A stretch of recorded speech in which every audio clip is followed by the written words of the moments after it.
Okay, this is the first page we get in the website for online shopping of our shop, which is shoppingbuddy.com. So the web user needs to log in into his account for doing any online transaction. So if the web user is a new user, he needs to press 1, which is the first option of create a new account.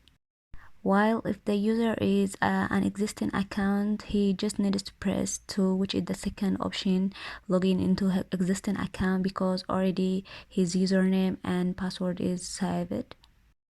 Therefore, if new users need to register a new account, they should press 1.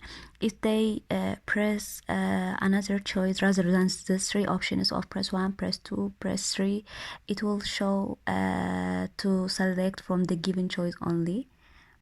So let's start from the first option, which is creating a new account. The new user should be able to register as a customer with the following details. The first thing we need is the full name, then the UAE ID. As we know, UAE ID, it has 15 characters. So if the user tries to enter any numbers rather than this 15 characters, it will ask the user again to put the correct UAE ID, which is 15 digits. Then it will ask for UAE phone number. The phone number should start with 056. If it starts with different numbers, it will not work. It will ask again to enter the correct phone number, and also the character should be 10. Then it will ask for the address, because we need the address to deliver. Then after the address, it will ask for the email address. So the email address can be any email address. Then after all, it will ask for birth date. The birth date should be entered as a given given choice given in the example, which is the first should be a number for the date of birth. The second, it should be the month. It should be in words, and the third one in the year. So we are asking for birth date because the online shopping system doesn't allow to register for those their age is less than 18. So if your age is less than 18, it will show the message, sorry, your age does not allow you to have a user account. So it will automatically exit from the system. And also the month of the birthday should be as a sample given, which is in words. Finally, it will ask for the 2 important things, which is the username and password, because the web user will need these 2 things for another time to log in as an existing account. So he or she should remember his username or password. So the username, it will ask to enter it. Then for the password, it will ask again to confirm the password. So if the password is mismatched, it will show an error, which is password entered did not match. So it will ask again to enter a correct password. Overall, the user is registered. All this registered data will be saved in our database. Then finally, it will display a message: congratulations, your new account is created successfully. Thank you for choosing shopping.com. Then it will ask the user at the same time, do you want to continue shopping or not? So if he presses Y, it means it will show all the available items we have, then he can continue the shopping. But if he presses N, it will exit from the site by displaying the message, thank you for visiting shoppingbuddy.com. We hope to see you next time.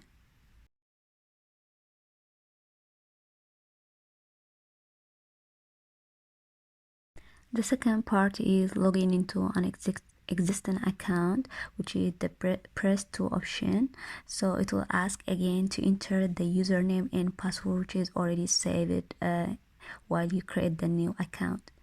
So if the username is different from the account you created before, it will display the message, your username does not exist or currently it is disabled, register again please. So you need to put it in the correct format as you already saved.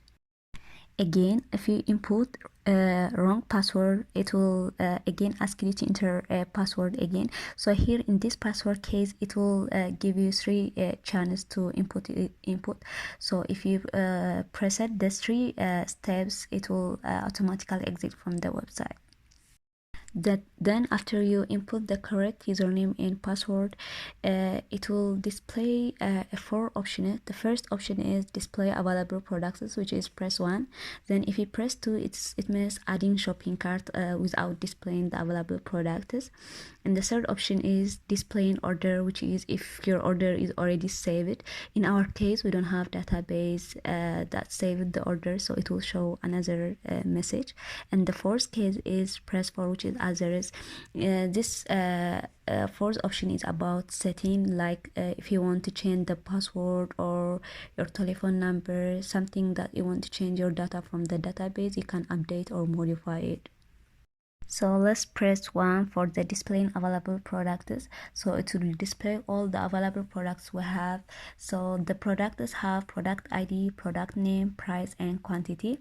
Then after displaying the products, it will show a message, do you want to continue shopping? So please enter Y or N. So you have to input the same format as Y or N. If you input in a different format, for example, instead of Y, if you input yes, it will show please choose from the given choice only, and it will automatically exit, and it will ask you login again to continue shopping. So instead of like, you have to input the correct format as given in the sample. So if you want to continue shopping, you can press Y, then it will show the message, your basket is open now, ready to shop. So it will ask you to enter the product's ID. So we can choose from all the IDs we have available. Then if you are trying to input a different ID from the given IDs, it will show the message, the product does not exist, please try again, or it will show an invalid input. Then again, it will not exit as it is. It will again ask you, do you want to continue shopping? So again, you can press Y. Every time when your basket is open, it will ask for the product ID you need and also the quantity you need. So it will ask for these two things, the ID and the quantity.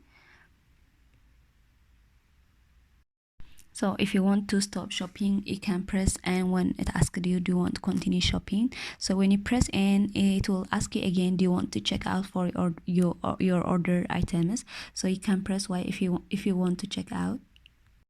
Then when you press yes for the checkout, it will ask you to input your credit card number.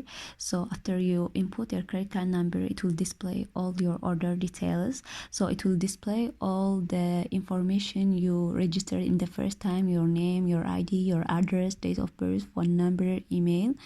Then the order date with a specific time, order ID, your card ID, your credit number. After that, it will ask you to input your credit card expire date. So you should write it in the same format as given in the sample. So if you are trying to input an expiry credit card details, it will show invalid dates, but though it will not stop at this point. It will show a message, update it please. So for now, your card will be saved till you update it. So all the shopping you did, it will not be deleted. It will be saved until you update your card. Finally, your cart will be opened and it will show the ID with its quantity you ordered. And finally, your cart will show the total price you ordered for all the products. And it will exit from the website by displaying the message, thank you for visiting shoppingbuddy.com, and we hope to see you next time. The other option while logging into existing account is the press 2 option, which is adding shopping cart. Here in this case, it will not display the available products, so you need to know the product ID. So without displaying the available products, it will ask you to enter the product ID and the quantity. So here in this case, you need to remember the all IDs for the products. Then the steps are the same procedures as we did in the press 1 optionals. It will ask you, do you want to continue shopping, press yes or no. So it has the same procedures. And the third option is the press 3 option, which is displaying order. As I already told you, we don't have database that saves the order details.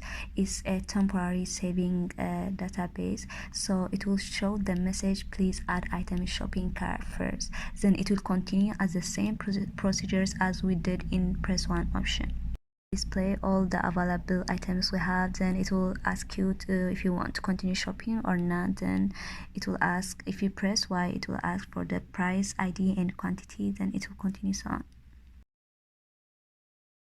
And the fourth option is about the press 4, which is address, which is the setting part.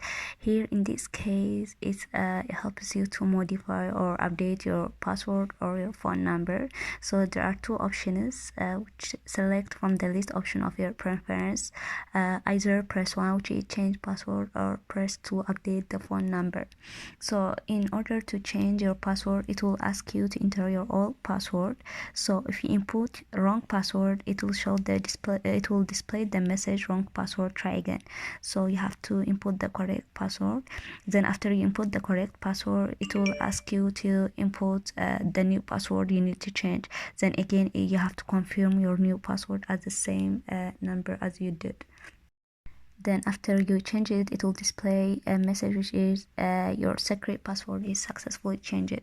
Then after all, it will ask you, would you like to continue with other inquiry, which is, do you want to display, do you want to see our products, or do you want to add shopping cart? The same options as we see before. So you can continue shopping either, or you can exit by pressing E, which is no thanks, exit, press E option. So our website is not only for customer users, it also works for admin. We have one admin which he have a username and password which is saved in the database. So he can modify the available products we have in our shop, like he can remove products or he can add more products. So when he tries to log in using correct username and password, first it will display the available products we have now. Then it will ask the admin if he wants to add electronic items. So if he presses Y, which is yes, it will lead him to enter new electronic product. Overall, we have 4 Python modules, which is the file manager module, shopping module, web user module, and finally the text module. And we have 2 text files, which is the product text file and the web users text file. So in the first file manager Python module, we have one class, which is the file management system, which generally manages a web user txt file and the product txt file. Here we use almost 4 functions. The first function we use is def get product info, which help us to display the available products we have. And also we use a function which is the add join function. This function will help the admin to add a new item to the product txt file.